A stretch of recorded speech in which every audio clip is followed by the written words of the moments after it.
لقد كان لكم في رسول الله أسوة حسنة اعوذ باللہ من الشیطان الرجیم بسم اللہ الرحمن الرحیم اللہم صلی علی محمد وعلی آل محمد کما صلیت علی ابراہیم وعلی آل ابراہیم انک حمید مجید اللہم بارک علی محمد وعلی آل محمد کما بارکت علی ابراہیم وعلی آل ابراہیم انک حمید مجید۔ حدیث نمبر 956 علا بن زیاد سے روایت ہے کہ وہ کہتے ہیں کہ ایک آدمی نے حضرت عبداللہ بن عمر بن عاص سے سوال کیا کہ کون سے مومن اسلام کے لحاظ سے افضل ہیں؟ انہوں نے کہا اسلام کے لحاظ سے افضل وہ مومن ہیں جن کی زبان اور ہاتھ سے دوسرے مسلمان محفوظ رہتے ہوں۔ ویسے بھی مسلمان جو ہے اس کا جو روٹ ورڈ ہے مادہ ہے اسلمہ یا سلیمہ، تو سلامتی اس کے اندر موجود ہے۔ مسلمان کون ہوتا ہے؟ جس سے دوسرے مسلمان اس کی ہاتھ اور زبان سے سلامت رہیں، دوسرے مسلمان اس کی ہاتھ سے اور اس کی زبان سے انہیں کوئی تکلیف نہ پہنچے۔ اب اس تعریف کو ہی اگر آپ دیکھ لیجئے تو میرا خیال ہے عمل کے لیے سینکڑوں رستے کھلتے ہیں۔ ذرا یہیں بیٹھے ہی غور کر لیجئے، میری زبان سے تو کسی کو تکلیف نہیں ہو۔ آپ کو پتہ ہے زبان کے ساتھ ایسے زخم لگ جاتے ہیں دوسروں کو کہ لوگ اسے ساری عمر بھی نہیں بھلا سکتے۔ ذرا اپنے لیے سوچیں، کسی نے کوئی آپ کو بعض اوقات کوئی ایسا کلمہ کہا ہوتا ہے کہ اس کی تلخی آپ کو اتنی زیادہ محسوس ہوتی ہے کہ آپ کہتی ہیں اس کی یہ بات میں کبھی قبر تک بھی نہیں بھولوں گی، مجھے یہ بات ہمیشہ یاد رہے گی۔ تو یہ زبان کے جو خنجر ہوتے ہیں، یہ جو زبان کے تیر ہوتے ہیں جا کے دل میں گڑ جاتے ہیں۔ اسی طرح یہیں بیٹھے سوچ لیجئے، میرے ہاتھ سے تو کسی کو تکلیف نہیں پہنچی، میرے ہاتھ سے تو کسی کو تکلیف نہیں پہنچی، تو مسلمان ہوتا ہی وہ ہے جس کی زبان اور ہاتھ سے دوسرے مسلمان محفوظ رہیں۔ اور یہ تو ہو گئی پہلی بات۔ دوسری بات انہوں نے کیا کہی کہ اللہ تعالیٰ کی خاطر اپنے نفس سے جہاد کرنا افضل جہاد ہے۔ تو افضل مومن وہ ہے جس کے ہاتھ سے دوسرے مسلمان، جس کے ہاتھ اور زبان سے دوسرے مسلمان محفوظ رہیں۔ اور افضل جہاد کون سا ہے کہ اللہ کو راضی کرنے کی خاطر اللہ کے لیے اپنے نفس سے جہاد کیا جائے، اپنے نفس سے جہاد کیا جائے۔ اور افضل ہجرت وہ ہے کہ انسان اپنی بری خواہشات کو چھوڑ دے۔ آپ کا دل چاہ رہا ہے جو فلاں جائیداد میں حصہ ہے وہ سارے کا سارا مجھے مل جائے، حالانکہ اس حصے میں آپ کے بھائی کا بھی حصہ ہے، لیکن دل چاہ رہا ہے یہ سارے کا سارا مجھے مل جائے۔ اب اس خواہش کو دبانا، یہ افضل جہاد، یہ افضل ہجرت ہے۔ تو مہاجر کون ہے؟ جو اللہ کی خاطر اپنی غلط خواہشات کو، گناہ کی خواہشات کو چھوڑ دے۔ اب ایک شخص نے آپ کے ساتھ زیادتی کی ہے، آپ کا دل چاہ رہا ہے اس کو وہ سناؤں اس کی اگلی پچھلی نسلیں یاد رکھیں، اس وقت اپنے نفس کی اس خواہش کو چھوڑ دینا یہ افضل ہجرت ہے۔ عام طور پہ ہم مجاہدوں سے سمجھتے ہیں جو اللہ کی خاطر میدان جنگ میں کفار کے ساتھ لڑائی کرے، اور ہجرت ہم اسے سمجھتے ہیں کہ انسان جہاں جس جگہ پہ اللہ کے احکامات پر عمل نہیں کر رہا اس جگہ کو وہ اللہ کی خاطر چھوڑ دے اور ایسی جگہ چلا جائے جہاں وہ اللہ کے احکامات پر دل جمعی سے اور آسانی سے عمل کر سکے۔ تو یہ جہاد اور ہجرت یہ تو ہے ہی، لیکن حضرت عبداللہ بن عمر بن عاص نے یہاں پہ یہ فرمایا کہ افضل جہاد یہ ہے کہ انسان اللہ کی خاطر اپنے نفس اور اپنی ناجائز خواہشات کا مقابلہ کرے، اور یہ افضل ہجرت بھی ہے۔ اب اس شخص نے کہا، جس نے سوالی نے کہا، اے عبداللہ بن عمر، یہ باتیں آپ اپنی طرف سے کر رہے ہیں یا رسول اللہ صلی اللہ علیہ وآلہ وسلم نے ایسے فرمایا تھا؟ تو عبداللہ بن عمر بن عاص نے کہا کہ یہ باتیں اللہ کے رسول صلی اللہ علیہ وآلہ وسلم نے فرمائی تھی۔ یہاں بیٹھ کے ارادہ کیجئے، میں آج اپنی فلاں عادت چھوڑ دوں گی، میں آج یہ افضل جہاد کروں گی، میں آج یہ افضل ہجرت کروں گی۔ ہر بندے کو اپنی کرتوتوں کا سب سے زیادہ پتہ ہوتا ہے۔ دنیا کے سامنے تو ہم بڑے نیک بنے ہوتے ہیں، اور اپنے آپ کو بھی ہم یہی سمجھا رہے ہوتے ہیں میرے جیسا تو نیک شر ہے ہی کوئی نہیں، اپنی برائیوں کو بھی نیکیوں کا رنگ دے دیتے ہیں۔ لیکن اگر آپ صحیح نیت کے ساتھ اپنے آپ کو اللہ کے سامنے پیش کریں، تنہائی کے میں بیٹھ جائیں، آپ کی ساری کرتوتیں آپ کے سامنے آ جاتی، آپ کو سب پتہ ہوتا ہے میں نے فلاں پہ جھوٹ بولا تھا، فلاں جگہ پہ بے ایمانی کی تھی، فلاں جگہ پہ وعدہ توڑا تھا، فلاں جگہ پہ کسی کا حق مارا تھا، اور میں نے اس پر ناجائز طور پر اپنے آپ کو مطمئن کر لیا تھا۔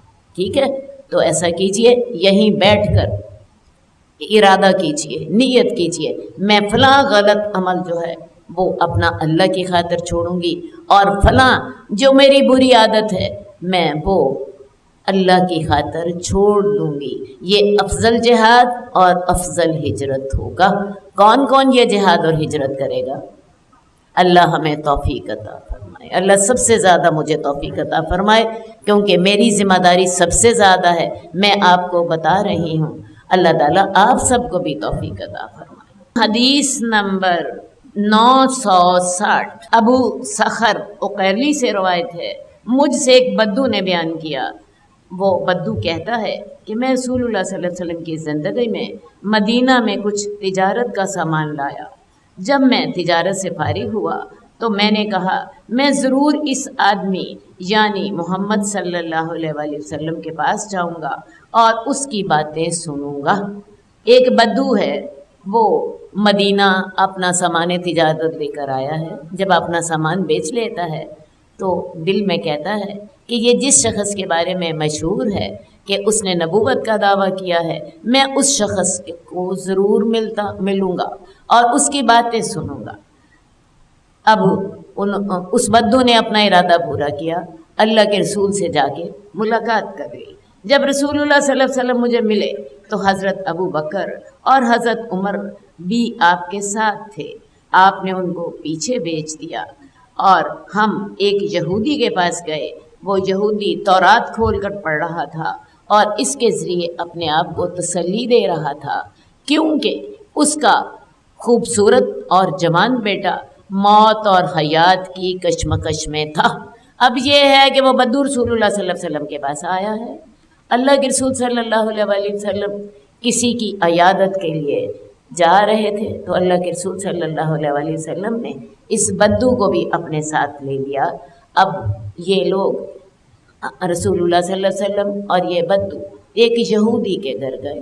اب وہاں پہ ایک یہودی نوجوان جو تھا وہ بڑا خوبصورت تھا، وہ نزع کی کیفیت میں تھا، اپنی موت کی آخری گھڑیوں میں تھا، اور آپ خود اندازہ لگا سکتے ہیں کہ اس کا باپ اس وقت کتنے دکھ کی حالت میں ہوگا، اور وہ اس وقت تورات پڑھ رہا تھا تاکہ اس کے دل کو تھوڑا سا اس مشکل وقت میں اس کے دل کو تھوڑا سا سکون ہو جائے۔ تو اس کا باپ اس وقت میں تورات پڑھ رہا تھا تاکہ اس مشکل وقت میں تورات کے پڑھنے سے اس کے دل کو تھوڑا سا سکون مل جائے اور اس کا جو دکھ اور بے چینی تھوڑی سی کم ہو جائے۔ تو اس کا نوجوان اور خوبصورت بیٹا نزع کی کیفیت میں تھا، موت و حیات کی کشمکش میں تھا۔ رسول اللہ صلی اللہ علیہ وآلہ وسلم نے اس یہودی سے پوچھا، میں تجھے تورات نازل کرنے والی ذات کی قسم دیتا ہوں، کیا تو اپنی کتاب میں میری صفات اور جائے ظہور کا تذکرہ پاتا ہے؟ اب اللہ کے رسول ہر جگہ دعوت دینے کے مشن کو یاد رکھتے تھے۔ اب یہودی کے گھر گئے ہیں تو یہودی سے پوچھا، ہاں بھائی تم تورات پڑھ رہے ہو، تورات میں میری صفات کا تذکرہ ہے اور یہ تذکرہ بھی ہے کہ میرا خروج کہاں سے ہوگا۔ اللہ کے رسول صلی اللہ علیہ وسلم کو اللہ تعالیٰ نے مکہ میں بھیجا، اور مکہ کے بعد پھر آپ کی جائے ہجرت جو تھی وہ مدینہ تھی۔ تو کیا تم ان چیزوں کا تذکرہ اپنی کتاب تورات میں پاتے ہو؟ اس نے سر سے نہیں میں اشارہ کیا۔ اس یہودی نے کہا کہ نہیں، ہماری کتاب میں آپ کا تذکرہ نہیں ہے۔ لیکن اس کا بیٹا جو موت و حیات کی کشمکش میں تھا وہ کہنے لگا، جی ہاں، تورات نازل کرنے والی ذات کی قسم، یعنی اللہ کی قسم، ہم اپنی کتاب میں آپ کی صفات اور جائے ظہور کا تذکرہ پاتے ہیں۔ یہ فرق ہوتا ہے۔ تو اس کا بیٹا ہے، موت و حیات کی کشمکش میں ہے، اور آپ کو پتہ ہے اس وقت انسان جو ہوتا ہے عام طور پہ درست بات کرتا ہے۔ وہ یہودی جو ہے وہ ابھی بھی اپنی اسی ضد اور تکبر میں تھا۔ اس نے تو انکار کر دیا کہ نئی چیز تورات میں آپ کا کوئی ذکر نہیں ہے، لیکن اس کا بیٹا کہنے لگا کہ اللہ کی قسم، تورات میں ہم آپ کی صفات کا تذکرہ بھی پاتے ہیں، اور ہم یہ بھی اس میں پاتے ہیں کہ آپ مدینہ میں تشریف لائیں گے، آپ کا جائے ظہور مدینہ میں ہوگا۔ تو اور اس اقرار کے ساتھ وہ جو کہ موت و حیات کی کشمکش میں تھا وہ کہنے لگا، میں گواہی دیتا ہوں کہ لا الہ الا اللہ وانک رسول اللہ، میں گواہی دیتا ہوں کہ اللہ کے سوا کوئی معبود نہیں ہے، اور یہ کہ آپ اللہ کے رسول ہیں۔ یہ سن کر رسول اللہ صلی اللہ علیہ وسلم نے فرمایا، اس یہودی کو اپنے بھائی سے ہٹا دو، اب یہ مسلمان ہو گیا، یہ نوجوان ہمارا بھائی ہے، اب اس کا کوئی تعلق اس کے یہودی باپ سے نہیں۔ اے مسلمانوں، یعنی یہی بات ہمیں بتا رہی ہے کہ اللہ کے رسول کے ساتھ اس بدو کے علاوہ اور بھی کچھ لوگ تھے، تو آپ نے انہیں مخاطب کر کے کہا کہ اس یہودی کو اپنے مسلمان بھائی سے ہٹا دو۔ آپ کی مراد یہودی کا بیٹا تھا جس نے اسلام قبول کر لیا تھا۔ کچھ دیر بعد اس کی وفات ہو گئی، اور آپ نے اس کے کفن کا انتظام کیا، اسے خوشبو لگائی اور اس کی نماز جنازہ پڑھائی اور اسے دفن کرا دیا۔ تو آپ کو کیا اندازہ ہوا کہ رسول اللہ صلی اللہ علیہ وسلم غیر مسلموں کی عیادت بھی کر لیتے تھے، اس یہودی بچے کی عیادت کی ہے، اور عین آخری وقت میں آپ نے اسے اسلام کی دعوت دی ہے، اور اس نے دعوت قبول کر لی، اور پھر رسول اللہ صلی اللہ علیہ وسلم کا تعلق اس کے ساتھ ہو گیا، اس کا تعلق اپنے یہودی باپ سے نہ رہا۔ تو اللہ کے رسول ہر وقت اپنا جو مشن تھا، یعنی لوگوں کو اللہ کا دین پہنچانا، ہر وقت آپ کا ایک ایک لمحہ اس کے لیے وقت تھا، تو آپ نے اس وقت میں بھی دین کی دعوت دی ہے، اور وہ دین کی دعوت جو تھی اس وقت کامیاب ہو گئی۔ ایک یہودی نوجوان جو تھا وہ دوزخ سے آزاد ہو گیا۔ ٹھیک ہے، تو رسول اللہ صلی اللہ علیہ وسلم جو تھے وہ اپنے مشن کے لیے ہر لحظہ ہوشیار رہتے تھے، کب موقع ملے اور کب میں دین کی دعوت دے دوں۔ رسول اللہ صلی اللہ علیہ وسلم نے دین کی دعوت جو ہے موت کے وقت دی، جیسا کہ آپ نے یہاں دیکھا۔ اس کے علاوہ رسول اللہ صلی اللہ علیہ وسلم دین کی دعوت بازاروں میں دیتے تھے، میلوں میں دیتے تھے۔ عرب لوگ جو تھے ان کے ہاں عکاظ اور مجنہ کے بڑے بڑے میلے لگتے تھے۔ اس کے علاوہ حج کے موقع پہ ان کی تجارتی منڈیاں ہوتی تھیں۔ جب یہ حج کر لیتے تو اس کے بعد ان کے تجارتی منڈیاں لگتی۔ اللہ کے رسول صلی اللہ علیہ وسلم جو تھے وہ ان تمام جگہوں پہ جاتے اور وہاں پہ لوگوں کو دین کی دعوت دیتے۔ آج کل ہم سمجھتے ہیں کہ شاید دین کی دعوت صرف مساجد میں اور اس طرح کی دورہ حدیث میں دی جانی چاہیے، یا قرآن کلاسز میں دین کی دعوت ہوگی۔ اللہ کے رسول نے ہر جگہ دین کی دعوت دی، تو لہٰذا یہ جو دین کی دعوت ہے یہ ہر مسلمان کا فرض ہے، کیونکہ اللہ کے رسول نے فرمایا تھا کہ بلغوا انی ولو آیہ، ایک آیت کا بھی تمہیں پتہ ہے تو وہ بھی لوگوں تک پہنچا دو۔ اسی طرح آپ نے جب حجۃ الوداع میں خطبہ دیا تو آپ نے کہا تھا کہ جو شخص یہاں موجود ہے وہ اس شخص کو یہ باتیں پہنچا دے جو یہاں موجود نہیں ہے۔ فَلْيُبَلِّغِ الشَّاهِدُ الْغَائِبَ، تو آج دین کی دعوت دینا جو ہے یہ ہر مسلمان کا فرض ہے، کیونکہ اب انبیاء نے نہیں آنا، اور اللہ تعالیٰ نے تو ہمارے لیے ہمیں بہترین امت بنایا ہی اس لیے تھا کہ تم نیکی کا حکم دیتے ہو اور برائی سے روکتے ہو۔ تو یہ جو دین کی دعوت دینی ہے، یہ رسول اللہ صلی اللہ علیہ وسلم نے اپنی زندگی کے ہر لمحے میں اس کا خیال رکھا ہے۔ آپ نے جنگیں دین کی دعوت کے لیے کی، آپ نے ہجرت دین کی سربلندی کے لیے کی، آپ نے حکمرانی اس لیے کی کہ تاکہ آپ اپنی حکمرانی سے دین کے لیے فائدہ اٹھا سکیں۔ بلکہ میں آپ کو بتاؤں، آپ نے جو 11 نکاح کیے ہیں ان میں بھی حکمت یہی تھی۔ آپ ان نکاحوں کے ذریعے آپ نے بہت سے قبائل کے ساتھ اپنی دوستی کے رشتے استوار کیے، اور بہت سے قبائل کے ساتھ اپنی دشمنیاں ختم کی، اور آپ نے اپنے اس مشن کو ہر لمحہ یاد رکھا۔ تو یہ جو مشن ہے رسول اللہ صلی اللہ علیہ وسلم کا، یہ ہر امتی کا بھی مشن ہونا چاہیے۔ کیا آپ نے کبھی سوچا کہ میں نے بھی دین کی دعوت دوسروں کو دینی؟ سوچئے سر، سورہ عصر میں ہم نے کیا پڑھا تھا؟ قسم ہے عصر کی، انسان خسارے میں ہے مگر وہ لوگ جو ایمان لائے اور انہوں نے عمل صالح کیے اور ایک دوسرے کو دین کا پیغام دیا۔ وَتَوَاصَوْا بِالْحَقِّ، کی حق کا پیغام دیا۔ تو یہ کیا حق کا پیغام ہم لوگوں کو دیتے ہیں؟ اگر آپ نہیں دیتے تو اللہ تعالیٰ نے قسم کھا کے فرمایا آپ خسارے میں ہیں، آپ خسارے میں ہیں۔ یہیں بیٹھ کے ارادہ کیجئے، میں دین کا پیغام لوگوں کو دوں گی، میں رسول اللہ صلی اللہ علیہ وسلم کی اس سنت کی پیروی کروں گی جو آپ نے ہر لمحے جس کو اپنائے رکھا۔ دیکھیے جی، رات کو تہجد پڑھ رہے ہیں دین کی دعوت کے لیے، دن کو میدان جنگ میں ہیں دین کی دعوت کے لیے، حکمرانی کر رہے ہیں دین کی دعوت کے لیے، نکاح کر رہے ہیں دین کی دعوت کے لیے، اپنے اچھے اخلاق کا مظاہرہ کر رہے ہیں تاکہ لوگوں کو دین کی دعوت دے سکیں۔ تو یہ جو رسول اللہ صلی اللہ علیہ وسلم کی سنت ہے، اس سنت پر میں کتنا عمل کر رہی ہوں؟ اپنے آپ سے پوچھئے، کون اس سنت پر عمل کرے گا؟ وعدہ کیجیے۔ اب اگلا آپ کا سوال یہ ہوگا کہ یہ ہم کیسے کریں؟ ارے بھی سب سے پہلے اپنے گھر والوں کو دین کی دعوت دیں، اپنی اولاد کو دین سکھانا آپ کا پہلا فرض ہے۔ اس کے بعد اپنے رشتہ داروں کو، اپنے اٹھنے بیٹھنے والوں کے اندر، کہیں شادی ہو، کہیں غمی ہو، کہیں شاپنگ آپ کرنے جا رہی ہیں، جہاں کہیں موقع ملتا ہے اللہ کے دین کی دعوت دیں۔ شاید اللہ تعالیٰ آپ کے ہاتھ سے کسی کو ہدایت دے دے اور اس کی نیکیاں آپ کے نامہ اعمال میں جمع ہو جائیں، کیونکہ جب کوئی کسی کو نیکی کی سفارش کرتا ہے تو اور اگلا شخص نیکی کر لیتا ہے تو اس کی نیکیوں میں سفارش کرنے والے کا حصہ ہوتا ہے۔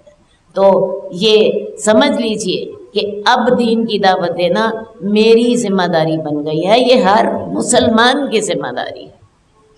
حدیث نمبر 964، عبداللہ بن عمر کہتے ہیں کہ عاص بن وائل نے زمانہ جاہلیت میں نظر مانی تھی کہ وہ 100 اونٹ ذبح کرے گا، لیکن ہوا کیا کہ وہ یہ نظر ماننے سے پہلے فوت ہو گیا، اور ہشام بن عاص نے اپنے حصے میں سے 50 اونٹ ذبح کر دیے۔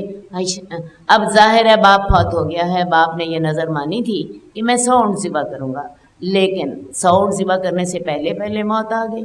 اب اس کا ایک بیٹے ہشام بن عاص نے کیا کیا کہ اپنے حصے کے 50 اونٹ ذبح کر دیے۔ اندازہ ہو رہا ہے کہ اس شخص کے یعنی عاص بن وائل کے 2 بیٹے تھے، تو دونوں بیٹوں نے کے حصے میں 50 اونٹ آ گئے۔ تو ہشام بن عاص نے تو اپنے حصے کے 50 اونٹ ذبح کر دیے، اور جو دوسرا بیٹا تھا حضرت عمر نے رسول اللہ صلی اللہ علیہ وآلہ وسلم سے سوال کیا کہ کیا میں بھی یہ 50 اونٹ ذبح کروں؟ انہوں نے وہ اسلام لا چکے تھے اور انہوں نے اللہ کے رسول صلی اللہ علیہ وسلم سے اس کے بارے میں سوال کیا۔ آپ نے فرمایا اگر تیرے باپ نے توحید کا اقرار کیا ہوتا اور تو اس کی طرف سے روزہ رکھتا یا صدقہ کرتا تو اسے فائدہ ہوتا۔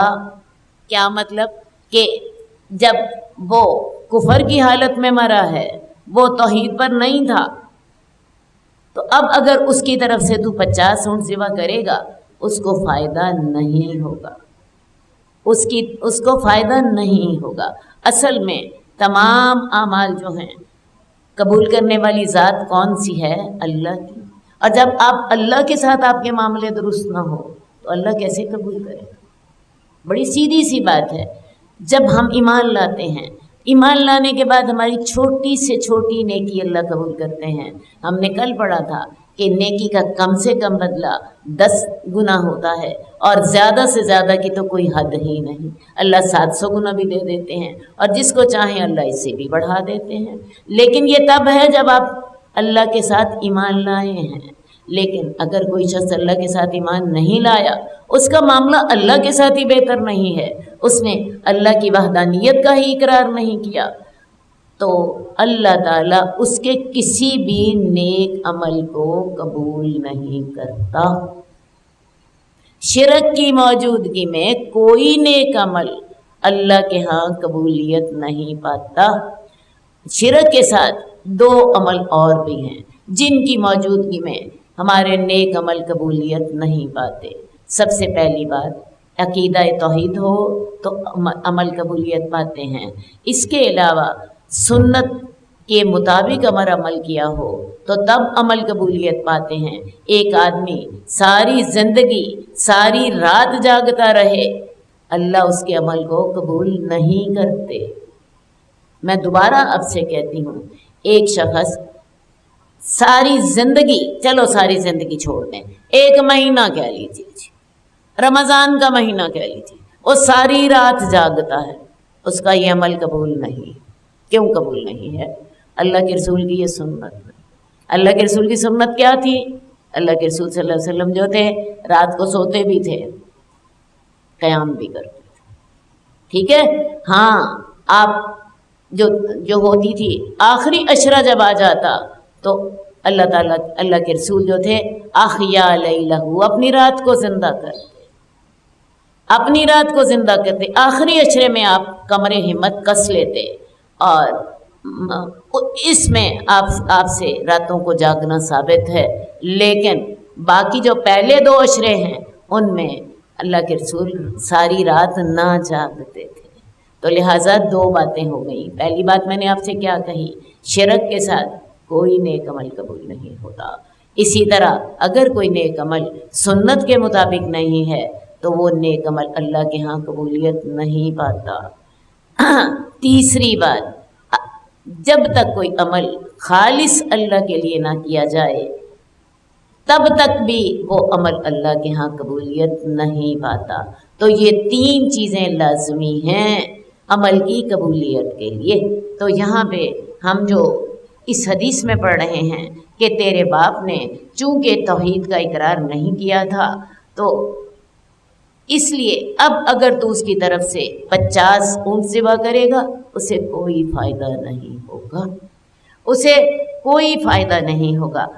کفار مکہ جو تھے، آپ ان کی مثال بھی لے لیجئے۔ کفار مکہ حاجیوں کو پانی پلاتے، بیت اللہ کی آبادی کا انتظام کرتے،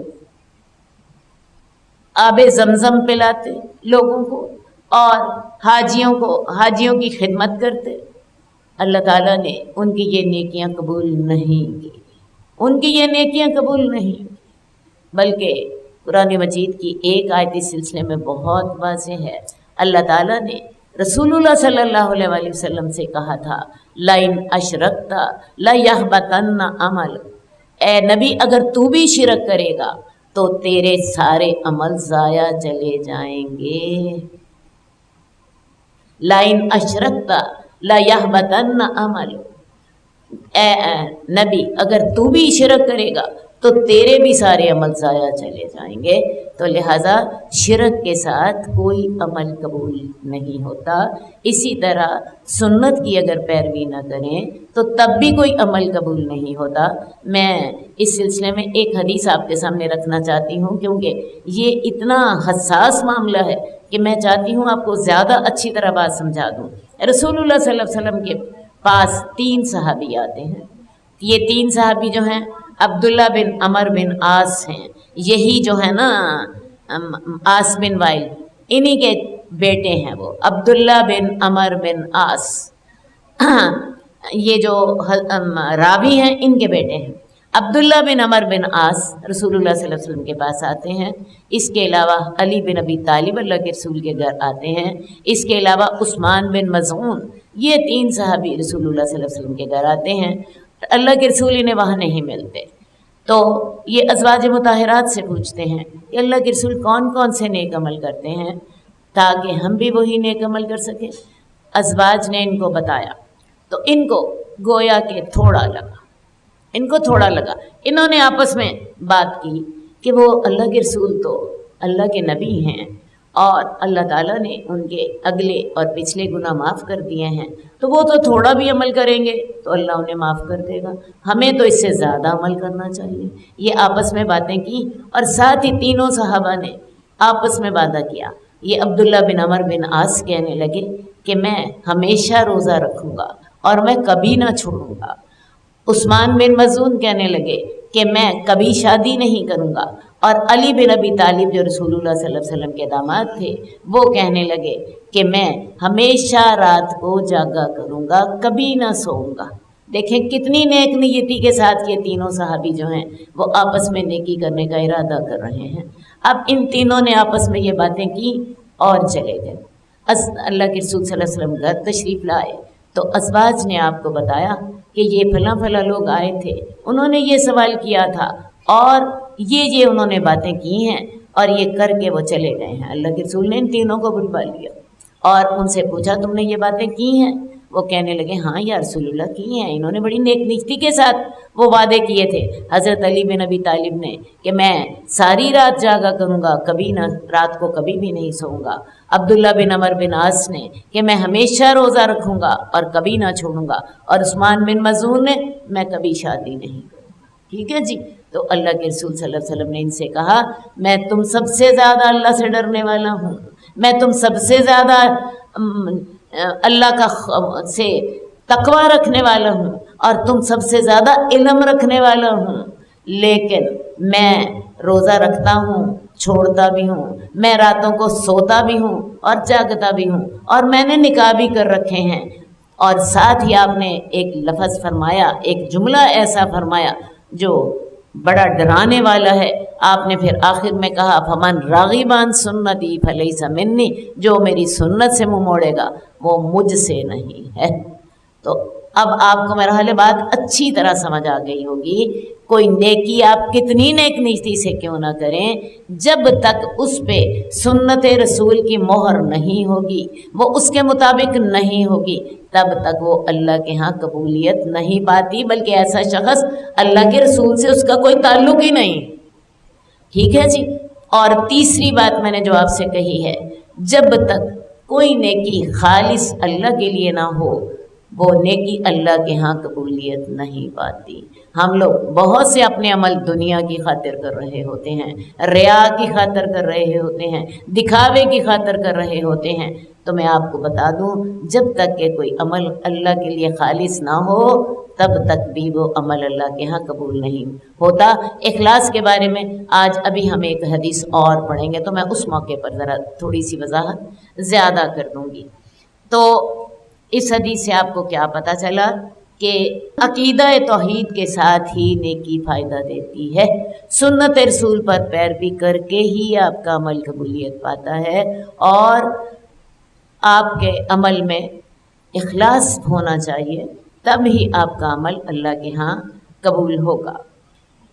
حدیث نمبر 965، حضرت عدی بن حاتم کہتے ہیں میں رسول اللہ صلی اللہ علیہ وسلم کے پاس آیا اور میری گردن میں سونے کی سلیب تھی۔ آپ نے فرمایا عدی اس بت کو پھینک دے۔ پھر میں نے آپ کو سورہ برات کی یہ آیت پڑھتے ہوئے سنا، اتخذوا احبارهم ورهبانهم اربابا من دون اللہ۔ میرا خیال ہے تھوڑا سا ہم پہلے بات کو سمجھ لیتے ہیں۔ یہ عدی بن حاتم جو ہیں، یہ وہی جو حاتم طائی جو بڑا سخی تھا، یہ اس کے بیٹے ہیں۔ حاتم طائی نے تو رسول اللہ صلی اللہ علیہ وسلم کا زمانہ نہیں پایا، لیکن اس کے بیٹے عدی بن حاتم نے رسول اللہ صلی اللہ علیہ وسلم کا زمانہ پایا ہے۔ تو یہ عدی بن حاتم جو ہیں، یہ فتح مکہ کے بعد ایمان لائے، اس سے پہلے یہ عیسائی تھے، اور یہ رسول اللہ صلی اللہ علیہ وسلم کے پاس آئے اور انہوں نے گردن میں سونے کی سلیب پہن رکھی تھی۔ تو رسول اللہ صلی اللہ علیہ وسلم نے فرمایا عدی اس بت کو پھینک دے۔ کون سا بت؟ یہ جو تو نے سلیب گلے میں لٹکائی ہوئی ہے، اور یہ جو تو اس پر ایمان لا رہا ہے، اس کو اتار دے۔ اور پھر حضرت عدی کہتے ہیں میں نے دیکھا کہ اللہ کے رسول صلی اللہ علیہ وسلم سورہ توبہ کی یہ آیت پڑھ رہے تھے، اتخذوا احبارهم ورهبانهم اربابا من دون اللہ۔ انہوں نے اپنے علماء کو اور اپنے درویشوں کو اللہ کے سوا رب بنا لیا تھا۔ یہ اس آیت کا ترجمہ ہے۔ اب جب عدی بن حاتم نے یہ الفاظ سنے تو انہوں نے رسول اللہ صلی اللہ علیہ وسلم سے کہا کہ ہم ان کی عبادت تو نہیں کرتے تھے۔ یعنی قرآن تو کہہ رہا ہے کہ عیسائیوں نے اور یہودیوں نے، اہل کتاب نے اپنے علماء کو اور اپنے جو تھے درویشوں کو اللہ کے سوا رب بنا لیا تھا۔ تو عدی بن حاتم کہنے لگے کہ یا رسول اللہ، ہم ان کی عبادت تو نہیں کرتے تھے، ہم نے انہیں رب تو نہیں بنایا تھا۔ تو رسول اللہ صلی اللہ علیہ وسلم نے اس وقت پھر فرمایا سنو، وہ ان کی عبادت تو نہیں کرتے تھے، لیکن جب ان کے علماء کوئی چیز حلال کرتے تو ان کی پیروی کرنے والے اس چیز کو حلال سمجھ لیتے، اور جب ان کے علماء کوئی چیز حرام کر دیتے تو وہ لوگ اس کو حرام سمجھ لیتے۔ تو ایسا کرنا ان کی عبادت ہی ہو گئی۔ تو لہٰذا ایک بات سمجھ لیجئے کہ اگر کوئی عالم آپ کو اللہ اور اس کے رسول کی بات بتاتا ہے اور آپ اس کی پیروی کر لیتے ہیں تو آپ اس عالم کی پیروی نہیں کر رہے، آپ اللہ اور اس کے رسول کی پیروی کر رہے ہیں۔ اور اگر کوئی عالم آپ کو کوئی غلط بات بتاتا ہے، کسی حلال چیز کو حرام کرتا ہے یا کسی حرام کو حلال کہہ دیتا ہے، مثال کے طور پہ میں آپ کو سمجھانے کی خاطر مثال دیتی ہوں، کوئی عالم یہ بتاتا ہے کہ جی قبروں پہ جا کے وہاں دعائیں کرنے سے دعا بڑی قبول ہوتی ہے۔ اب یہ بات کوئی عالم غلط بات آپ کو بتا دیتا ہے اور کوئی شخص اس کی اس بات کو قبول کر لیتا ہے تو وہ شخص ان کو رب بنا رہا ہے۔ دوبارہ میری بات سمجھیں، اصل اطاعت ہمارے اوپر کس کی لازم ہے؟ صرف اللہ کی۔ اور جب ہم اپنے علماء کی بات مانتے ہیں تو ہم اصل میں علماء کی اطاعت نہیں کر رہے ہوتے، ہم اللہ اور اس کے رسول کی اطاعت کر رہے ہوتے ہیں، اگر وہ درست بات بتا رہے ہوتے ہیں۔ اور اگر وہ غلط بات بتا رہے ہوں اور ہم ان کی بات کو قبول کر لیں تو پھر ہم ان کو اپنا رب بنا رہے ہوتے ہیں، اللہ اور اس کے رسول کے علاوہ۔ اب اگلا سوال آپ کا یہ ہوگا کہ ہمیں کیسے پتہ چلے کہ وہ اللہ اور اس کے رسول کی بات بتا رہے ہیں، وہ ٹھیک بتا رہے ہیں کہ غلط بتا رہے ہیں؟ تو میں آپ کو بتاؤں، اتنا علم حاصل کرنا ہر شخص کے لیے لازمی ہے کہ اسے اتنا پتہ چل جائے کہ یہ بات درست کہی جا رہی ہے یا یہ غلط کہی جا رہی ہے۔ اسی لیے اللہ کے رسول نے فرمایا تھا طلب العلم فریضۃ علی کل مسلم، علم حاصل کرنا ہر مسلمان پر فرض ہے۔ اور ہم نے سوچا دنیا کے باقی سارے تو علم حاصل کر لیں، ساری ڈگریاں لے لیں، ایک دین کا علم جو ہے نا اس کی ہمیں ضرورت ہے، حالانکہ وہ اللہ کے رسول نے ہمارے لیے فرض قرار دے دیا تھا۔ ہم نے اس حدیث کو چسپاں کر دیا اپنی MSc کی ڈگری پر، اپنی PhD کی ڈگری پر، اپنی MBBS کی ڈگری پر، اور دین کا علم جو ہے وہ اس کا کسی کو خیال ہی نہ آیا۔ تو ہر مسلمان کے لیے دین کی مبادیات کا علم حاصل کرنا فرض ہے، تاکہ آپ کو کوئی عالم اور آپ کو کوئی جو ہے باعث آپ کو گمراہ نہ کر سکے۔ آپ کو بیسکس کا پتہ ہونا چاہیے، آپ کو بنیادی جو باتیں ہیں ان کا علم ہونا چاہیے، تو تب وہ آپ کو گمراہ نہ کر سکے گا۔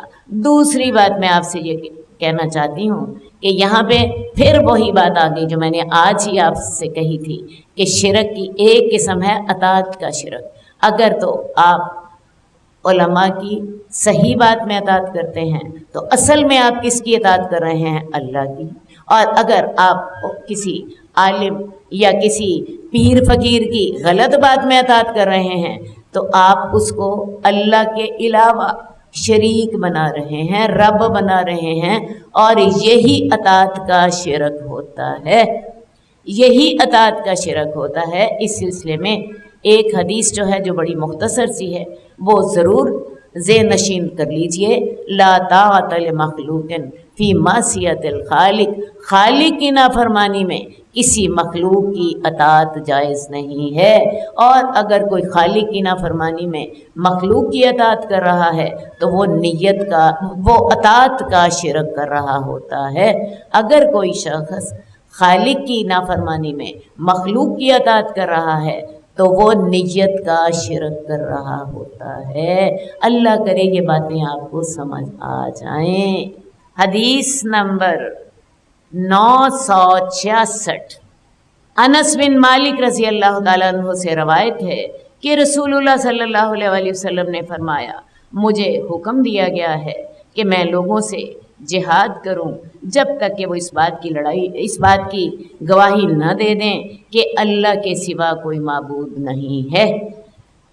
مجھے اس بات کا حکم دیا گیا ہے کہ میں لوگوں سے جہاد کروں جب تک کہ وہ اس بات کی گواہی نہ دے دیں کہ اللہ کے سوا کوئی معبود نہیں ہے اور محمد اس کے بندے بھی ہیں اور اس کے رسول بھی ہیں۔ یہ کس کو حکم دیا گیا؟ رسول اللہ صلی اللہ علیہ وسلم کو، کہ جب تک لوگ اللہ کی توحید کی اور رسول اللہ صلی اللہ علیہ وسلم کی رسالت کی گواہی نہ دیں تب تک ان سے لڑائی کی جائے۔ اور صرف یہ 2 گواہیاں نہیں دینی بلکہ مزید بھی آگے ذرا پڑھ لے، اور وہ ہمارے قبلے کی طرف رخ کریں اور وہ ہمارا ذبیحہ کھائیں، اور یہ کہ وہ ہماری نماز پڑھیں۔ جب وہ ایسا کر لیں گے تو ہم پر ان کے خون اور مال حرام ہو جائیں گے۔ یعنی کوئی شخص تب تک کافر رہتا ہے جب تک کہ وہ اس بات کی گواہی نہ دے کہ اللہ کے سوا کوئی معبود نہیں اور محمد صلی اللہ علیہ وسلم اللہ کے بندے بھی ہیں اور اس کے رسول بھی ہیں۔ تو اسے صرف کلمہ پڑھنا کافی نہیں ہوگا بلکہ اس کے ساتھ ساتھ اللہ کے رسول صلی اللہ علیہ وسلم کیا فرما رہے ہیں، وہ ہمارے قبلے کی طرف منہ کریں، یعنی بیت اللہ کو وہ اپنا قبلہ بنائیں، اور وہ ہمارا ذبیحہ کھائیں، اور وہ ہماری نماز پڑھیں۔ اس حدیث میں تو صرف نماز پڑھنے کا ذکر ہے، جبکہ سورہ توبہ میں نماز کے ساتھ زکوٰۃ کا بھی ذکر ہے۔ سورہ توبہ کی آیت ہے فَإِن تَابُوا وَأَقَامُوا الصَّلَاةَ وَآتُوا الزَّكَاةَ فَخَلُّوا سَبِيلَهُمْ، کافر اگر توبہ کر لے یعنی اپنے کفر سے توبہ کر لیں، شہادتین کا اقرار کریں، نماز قائم کریں اور زکوٰۃ ادا کریں تو تب تم ان سے لڑائی ختم کرو گے۔ فَخَلُّوا سَبِيلَهُمْ، تب ان کا راستہ تم چھوڑو گے۔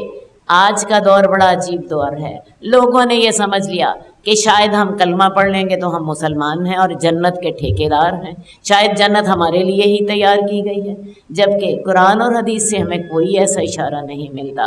قرآن میں تو آپ کو کیا کہا جا رہا ہے، اگر وہ اپنے کفر سے توبہ کریں، توحید کا اقرار کریں، رسالت کا انکار کریں، نماز قائم کریں، زکوٰۃ ادا کریں، ہمارے قبلے کی طرف رخ کریں، ہمارا ذبیحہ کھائیں، تب ان کو مسلمان سمجھا جائے گا۔ تو جب تک یہ 2 بنیادی عمل نہیں ہوتے تب تک انسان مسلمان نہیں ہوتا۔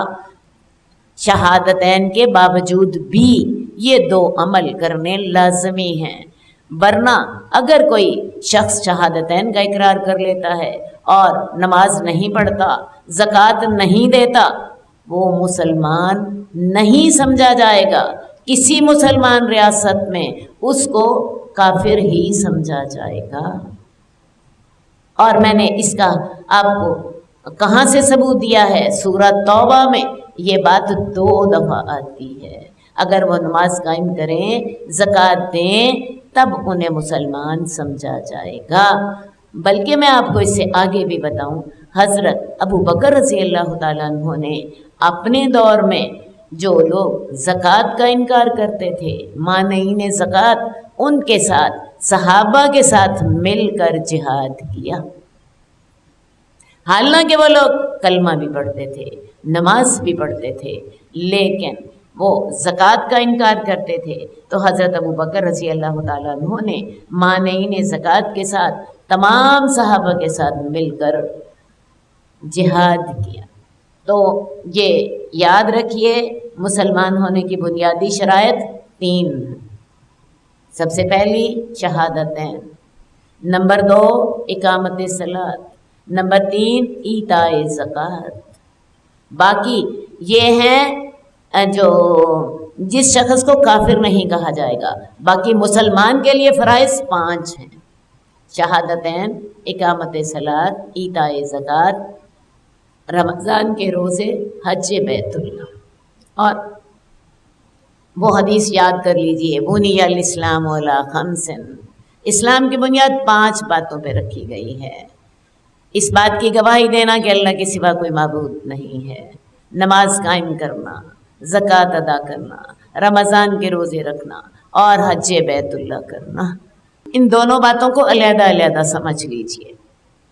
حدیث نمبر 972، حضرت عائشہ سے روایت ہے کہ رسول اللہ صلی اللہ علیہ وآلہ وسلم نے فرمایا، تم میں سے کسی ایک کے پاس شیطان آتا ہے اور کہتا ہے تجھے کس نے پیدا کیا؟ وہ آدمی کہتا ہے مجھے اللہ نے پیدا کیا۔ پھر شیطان اس کے دل میں وسوسہ ڈالتا ہے، اچھا پھر اللہ کو کس نے پیدا کیا؟ اور میرا خیال ہے یہ وسوسے ہر انسان کے دل میں آتے ہیں۔ تو جب تم میں سے کوئی شخص ایسا وسوسہ اپنے دل میں پائے تو اس کو کہنا چاہیے آمنت باللہ ورسولہ، میں اللہ پر ایمان لایا اور میں اللہ کے رسول پر ایمان لایا۔ تو شیطان ہمارے دلوں میں وسوسے ڈال دے، فلاں چیز کس نے پیدا کی، فلاں چیز کس نے پیدا کی؟ وہ چیز اللہ نے پیدا کی۔ اور اللہ کو کس نے پیدا کیا؟ جب یہ وسوسہ دل میں شیطان ڈال دے تو اس وقت ایک اور متفق علیہ حدیث میں آتا ہے کہ انسان کو اس وقت باز آ جانا چاہیے، آگے نہ سوچے، اپنے آپ کو سٹاپ لگا دے، بس اس سے آگے نہیں میں نے سوچنا، یہ شیطان مجھے فتنے میں ڈال رہا ہے۔ بلکہ ایسی بات جب ذہن میں آئے تو فوراً کہیے آمنت باللہ ورسولہ، میں اللہ پر ایمان لایا اور اس کے رسول پر ایمان لایا، یا اشہد ان لا الہ الا اللہ واشہد ان محمد رسول اللہ۔ وہ اپنے ایمان کی تجدید کرے، کیونکہ شیطان جو ہے وہ اس کو اپنے عقیدے سے پھیرنا چاہتا ہے۔ تو اس وقت یہی علاج ہے کہ شیطان مردود سے اعوذ باللہ پڑھے اور ساتھ ہی اپنے ایمان کی تجدید کر لے۔ دوبارہ ایک دفعہ کہہ دیجئے اور دل سے کہیے اشہد ان لا الہ الا اللہ واشہد ان محمد رسول اللہ، تاکہ شیطان سمجھ لے یہاں میرا کام نہیں چلے گا، یہاں میرا کام نہیں چلے گا۔ اور یہ جو آپ نے اپنے ایمان کی تجدید کرنی ہے بڑے عزم کے ساتھ کریں اور بڑی مضبوطی کے ساتھ کریں۔ حدیث نمبر 975، کعب بن مالک کہتے ہیں کہ جب کعب کی وفات کا وقت قریب آیا تو ام مبشر بن برا بن معرور ان کے پاس آئیں اور کہا اے ابو عبد الرحمن، ابو عبد الرحمن جو ہے یہ حضرت کعب کی کنیت ہے، اے ابو عبد الرحمن، یعنی جو فوت ہونے والے تھے، جن کی وفات کا وقت قریب تھا، ان کو انہوں نے مخاطب کیا۔ عرب لوگوں کا طریقہ یہ تھا کہ جب انہوں نے کسی کو عزت کے ساتھ مخاطب کرنا ہوتا تھا تو کنیت کے ساتھ مخاطب کرتے تھے. جیسے ہم کسی کو ہم نے عزت دینی ہو تو ہم کہتے ہیں جناب آپ یہ بات فرمائیے.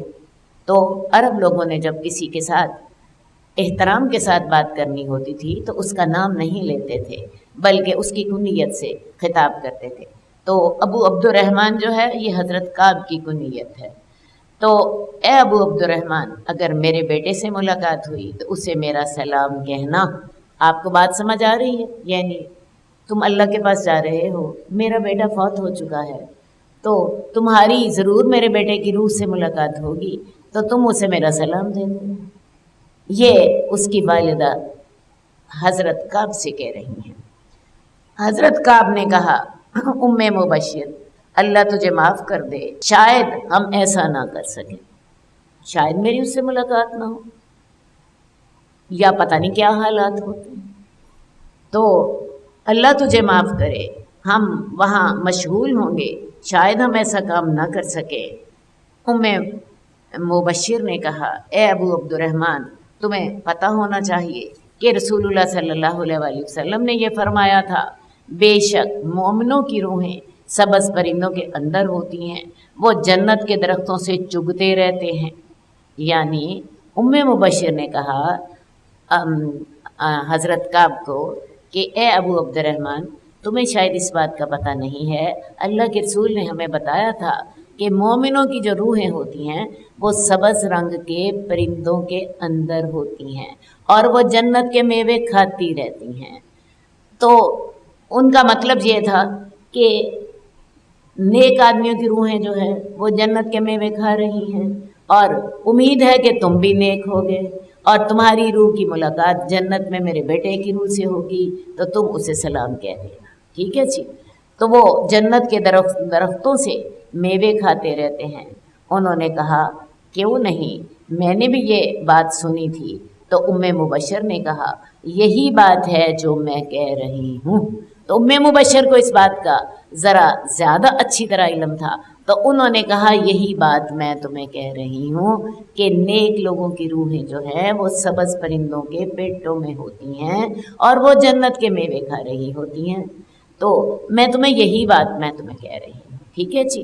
تو صحیح بات یہی ہے کہ مومنوں کی روحیں جو ہیں وہ علیین میں ہوتی ہیں اور کافروں کی روحیں سجین میں ہوتی ہیں. جو مومن لوگ ہوتے ہیں جب وہ فوت ہو جاتے ہیں تو ان کی روحیں آسمان سے اوپر لے جائی جاتی ہیں، پہلے آسمان سے، دوسرے آسمان سے، تیسرے آسمان سے. تمام آسمانوں کے جو فرشتے ہوتے ہیں ان کے لیے دعائے مغفرت کرتے ہیں اور ان کے لیے آسمان کے دروازے کھولے جاتے ہیں یہاں تک کہ ان کو علیین میں رکھ دیا جاتا ہے. اور جب کافر کی جان نکالی جاتی ہے تو کافر کی جان نکالنے کے بعد فرشتے اس کی روح کو لے کر پہلے آسمان تک جاتے ہیں. وہ پہلے آسمان کے جو داروغے ہوتے ہیں یا چوکی دار ہوتے ہیں وہ پوچھتے ہیں کون ہے جو اس فرشتے ان کی جان نکال کے اس کی روح لائے ہوتے ہیں. وہ کہتے ہیں کہ یہ فلاں برا آدمی تھا، بڑے برے نام کے ساتھ پکارتے ہیں. تو اس کے لیے پھر آسمان کا دروازہ ہی نہیں کھولا جاتا اور اس کو وہیں سے زمین کی گہرائیوں میں ایک جگہ ہے جس کا نام ہے سجین، وہیں پھینک دیا جاتا ہے. سجن ان کا معنی قید خانہ ہے اور سجین اسی سے ہے. اور ان دونوں جو مقامات کا ذکر قرآن مجید میں بھی ہے، وما ادراک ما سجین ثم ما ادراک ما سجین، اور اسی طرح علیین کا ذکر بھی قرآن مجید میں ہے. تو مومنوں کی روحیں علیین میں ہوتی ہیں اور کافروں کی روحیں سجین میں ہوتی ہیں. اب مومنوں کی روحیں جو ہیں سبز پرندوں کے اندر ہوتی ہیں. اور حدیث میں آتا ہے کہ جو شہید ہوتا ہے ان کی روحیں جو ہوتی ہیں وہ سبز رنگ کے پرندوں کے اندر ہوتی ہیں، وہ جنت کے میوے کھا رہی ہوتی ہیں اور جب وہ میوے کھا لیتی ہیں تو پھر ایک قندیل میں وہ آرام کرتی ہیں جو کہ اللہ کے عرش کے ساتھ لٹکا ہوا ہے. اتنے زیادہ اللہ سے قریب ہوتی ہیں. یوں سمجھ لیجئے یہ اللہ کا عرش ہے اور اس کے ساتھ ایک قندیل لٹکی ہوئی ہے اور اس کے اندر وہ سبز پرندے کوئی جو روحیں ہوتی ہیں جو شہیدوں کی روحیں ہوتی ہیں جو سبز پرندوں کے اندر ہوتی ہیں وہ وہاں جا کے آرام کرتی ہیں جنت کے میوے کھانے کے بعد۔ تو وہ جنت کے میوے کھا رہی ہوتی ہیں۔ اب یہ روحیں جو ہوتی ہیں، جب دنیا سے آنے والی روحیں ہوتی ہیں، ان سے اپنے رشتہ داروں کا حال پوچھتی ہیں۔ قرآن مجید سے ہمیں پتہ چلتا ہے کہ جو روحیں پہلے موجود ہوتی ہیں تو وہ نئی آنے والی روح سے اپنے رشتہ داروں کے بارے میں پوچھتی ہیں، ہاں بھائی میرے بچوں کا کیا حال ہے، میرے فلاں رشتہ دار کا کیا حال ہے، میرے فلاں رشتہ دار کا کیا حال ہے۔ اور وہ جو نئی آنے والی روح جو ہوتی ہے وہ اسے بتاتی ہے کہ تمہارے رشتہ دار جو ہیں وہ تمہارے ہی راستے پر ہیں، نیکی کرتے ہیں اور ابھی وہ زندہ ہیں، اس سے انہیں اطمینان ہو جاتا ہے۔ لیکن اگر نئی آنے والی روح انہیں بتا دے کہ تمہاری فلاں رشتہ دار جو ہے وہ مر چکا ہے، تو اس کا مطلب کیا ہوتا ہے کہ اس کی روح پھر سجین میں چلی گئی، جو یہاں نہیں آئی، ورنہ وہ علیین میں آئی ہوتی اور ان کے ساتھ ملاقات ہوئی ہوتی۔ یہ سب کچھ ہمیں قرآن مجید سے پتہ چلتا ہے۔ ہمارے ہاں ایک عام تصور ہے کہ جی فلاں آدمی فوت ہو گیا، اس کی روح جی ہر جمعرات کو چکر لگاتی ہے، اور پھر لوگ کیا کرتے ہیں، ہر جمعرات کو وہ کھانے پکاتے ہیں جو اس شخص کو بڑے پسند ہے، اس کی پسند کے کھانے پکاتے ہیں، اور یہ روحیں جو ہیں لوگوں کے خیال میں چکر لگاتی رہتی ہیں، آتی رہتی ہیں، جاتی رہتی ہیں۔ اللہ کے انتظامات اتنے ڈھیلے نہیں ہوتے کہ روحیں جو ہیں وہ سجین قید خانے سے نکل سکیں، یا روحیں جو ہیں وہ علیین سے نکل سکیں۔ اگر وہ علیین سے نکل سکتی ہوتی تو وہ آنے والی روح سے اپنے رشتہ داروں کے حالات کیوں پوچھتی؟ اصل بات یہ ہے کہ ہم لوگ ہندوؤں کے ساتھ رہے ہیں، اور ہندوؤں کے ہاں اواگون کا عقیدہ ہے۔ اواگون کا عقیدہ یہ ہوتا ہے کہ جب انسان مر جاتا ہے، اگر اس نے اچھے عمل کیے ہوں تو اس کی روح جو ہوتی ہے وہ کسی اچھی شکل میں دوبارہ اس دنیا میں آ جاتی ہے، اور اگر اس نے برے عمل کیے ہوں تو وہ کسی بری شکل میں، مثلاً اب وہ انسان کی اگر اس نے اپنی زندگی میں اچھے عمل نہیں کیے تھے تو اب وہ بجائے کسی انسان کی شکل میں آنے کے وہ کسی کتے یا بلی کی شکل میں آ جاتی ہے۔ یہ ہندوؤں کے تصورات ہیں، یہ اسلام کے تصورات نہیں ہیں۔ ان کے خیال میں انسان نے نیکی کی تو اب وہ اس جو تھا جنم تھا، اس جنم میں وہ کسی غریب گھر میں پیدا ہوا تھا، اب وہ کسی امیر گھر میں پیدا ہو جائے گا، اب وہ کسی اونچی ذات میں پیدا ہو جائے گا۔ ان کا خیال ہوتا ہے کہ اسی طرح روحیں جو ہوتی ہیں وہ دوبارہ دنیا میں آتی رہتی ہیں۔ تو میں آپ کو بتا دوں اسلام کا ایسا کوئی تصور نہیں ہے، ایسی باتیں ہم نے ہندوؤں سے سیکھی ہیں۔ اللہ تعالیٰ نے نیک روحوں کو علیین میں رکھا، بد روحوں کو سجین میں رکھا، اور اللہ کے انتظامات جو ہیں وہ بڑے مضبوط ہوتے ہیں۔ حدیث نمبر 976 عبداللہ بن مسعود سے روایت ہے کہ رسول اللہ صلی اللہ علیہ وسلم نے فرمایا کہ اسلام کی جب ابتدا ہوئی تو وہ اجنبی اور نامانوس تھا، اور عنقریب وہ دوبارہ نامانوس ہو جائے گا۔ تو اس دین کو اپنانے والے غربا کے لیے خوشخبری ہے، فطوبی للغربا، تو خوشخبری ہے ان اجنبی اور نامانوس لوگوں کے لیے۔ رسول اللہ صلی اللہ علیہ وسلم سے سوال کیا گیا، وہ اے اللہ کے رسول وہ کون لوگ ہیں، وہ کون لوگ ہیں اے اللہ کے رسول؟ تو آپ نے فرمایا وہ لوگ ہیں جو لوگوں کے بگاڑ کی وقت ان کی اصلاح کرتے ہیں۔ اصل بات یہ ہے کہ جب اسلام کی ابتدا ہوئی تو اسلام بڑا اجنبی تھا۔ کیسے اجنبی تھا؟ اللہ کے رسول صلی اللہ علیہ وسلم کو جب اللہ نے نبی بنایا ہے، آپ تنہا تھے، اکیلے تھے، سارا معاشرہ 360 بتوں کی پوجا کر رہا تھا، اور آپ ایک وحدہ لا شریک معبود کی طرف دعوت دینے والے تھے۔ اسی لیے رسول اللہ صلی اللہ علیہ وسلم کی پر بھی ظلم ہوئے، اور آپ کی دعوت کو قبول کرنے والوں پر بھی ظلم ہوئے، کیونکہ انہیں یہ دعوت بڑی عجیب لگتی تھی کہ کجا ہم 360 بتوں کو پوجتے ہیں اور کجا یہ ایک معبود کی طرف ہمیں دعوت دیتے ہیں، حالانکہ اس رب کا گھر وہاں موجود تھا، بیت اللہ، جس کا وہ حج کرتے تھے، لیکن جب حج کی بھی لبیک پکارتے تو اپنے معبودوں کے لیے پکارتے۔ تو اسلام کی جب ابتدا ہوئی ہے تو اسلام اجنبی تھا اور نامانوس تھا، اللہ کے رسول صلی اللہ علیہ وسلم اکیلے تھے۔ اور پھر اللہ کے رسول صلی اللہ علیہ وسلم نے جب اس دین کی دعوت دی، آہستہ آہستہ 1 سے 2 ہوئے، 2 سے 4 ہوئے، 4 سے 6 ہوئے، اور پھر آپ کی محنتوں اور کوششوں اور آپ کی جان سوزیوں کے وجہ سے اللہ تعالیٰ نے آہستہ آہستہ اسلام کی دعوت کو پھیلا دیا۔ تو جب اسلام کی ابتدا ہوئی تھی تو تب بھی یہ اجنبی تھا، اور عنقریب دوبارہ اجنبی بن جائے گا۔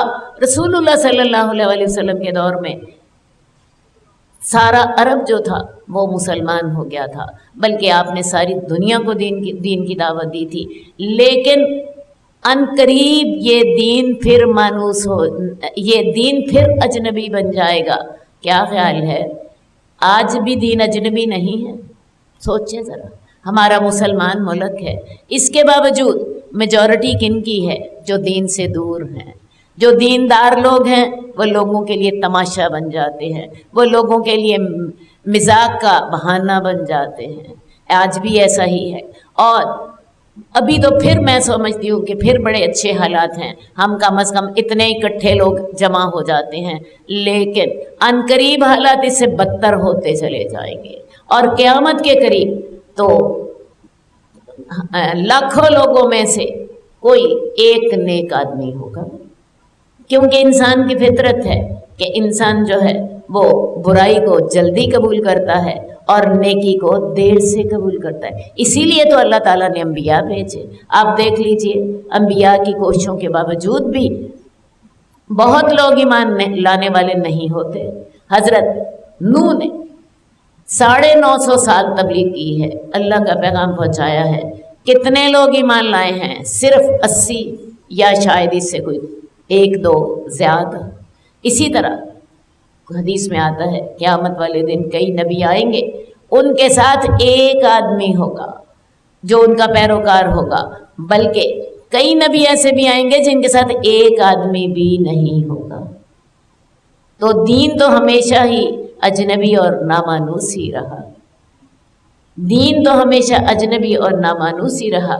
تو ان غرباء کے لیے خوشخبری ہے، فطوبی للغرباء، یہ جو اجنبی اور مانوس لوگ ہیں، جو دین کو ماننے والے ہیں، اصل کامیاب یہ ہیں جب ساری دنیا ایک طرف کو بھاگ رہی ہے، دنیا کی طرف بھاگ رہی ہے، یہ اللہ کی طرف جا رہے ہیں۔ ساری دنیا دوزخ کی طرف بھاگ رہی ہے، یہ جنت کی طرف چل رہے ہیں، اور لوگوں کے لیے نامانوس ہیں۔ تو ان نامانوس لوگوں کے لیے خوشخبری ہے۔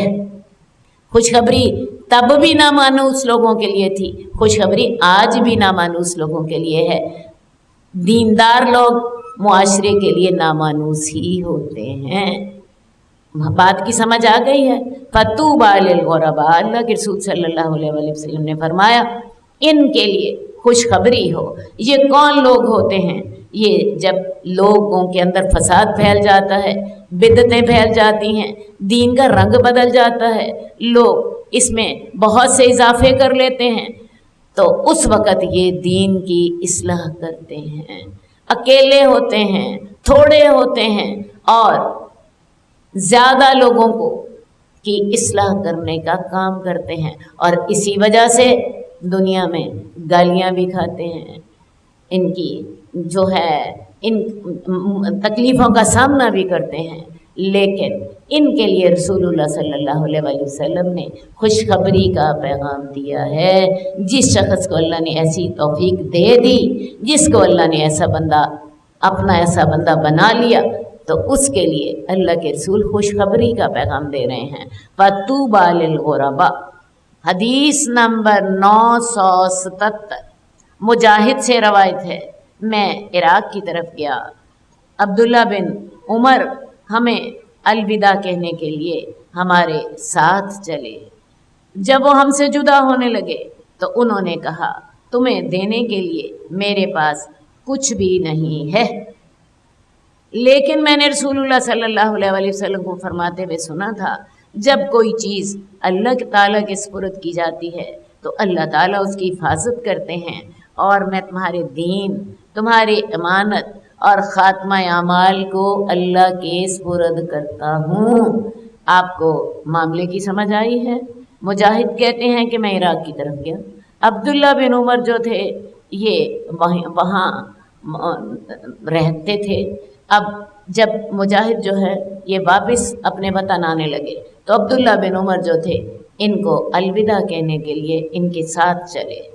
تو جب وہ ہم سے جدا ہونے لگے، ہم اپنے راستے کی طرف اور وہ اپنے راستے کی طرف جانے لگے، تو آخری بات جو انہوں نے کہی کہ تمہیں دینے کے لیے میرے پاس کچھ نہیں ہے، اگر میرے پاس ہوتا تو میں تمہیں ضرور دیتا، لیکن میں نے اللہ کے رسول سے ایک دعا ضرور سنی تھی اور وہ دعا میں تمہیں دے دیتا ہوں۔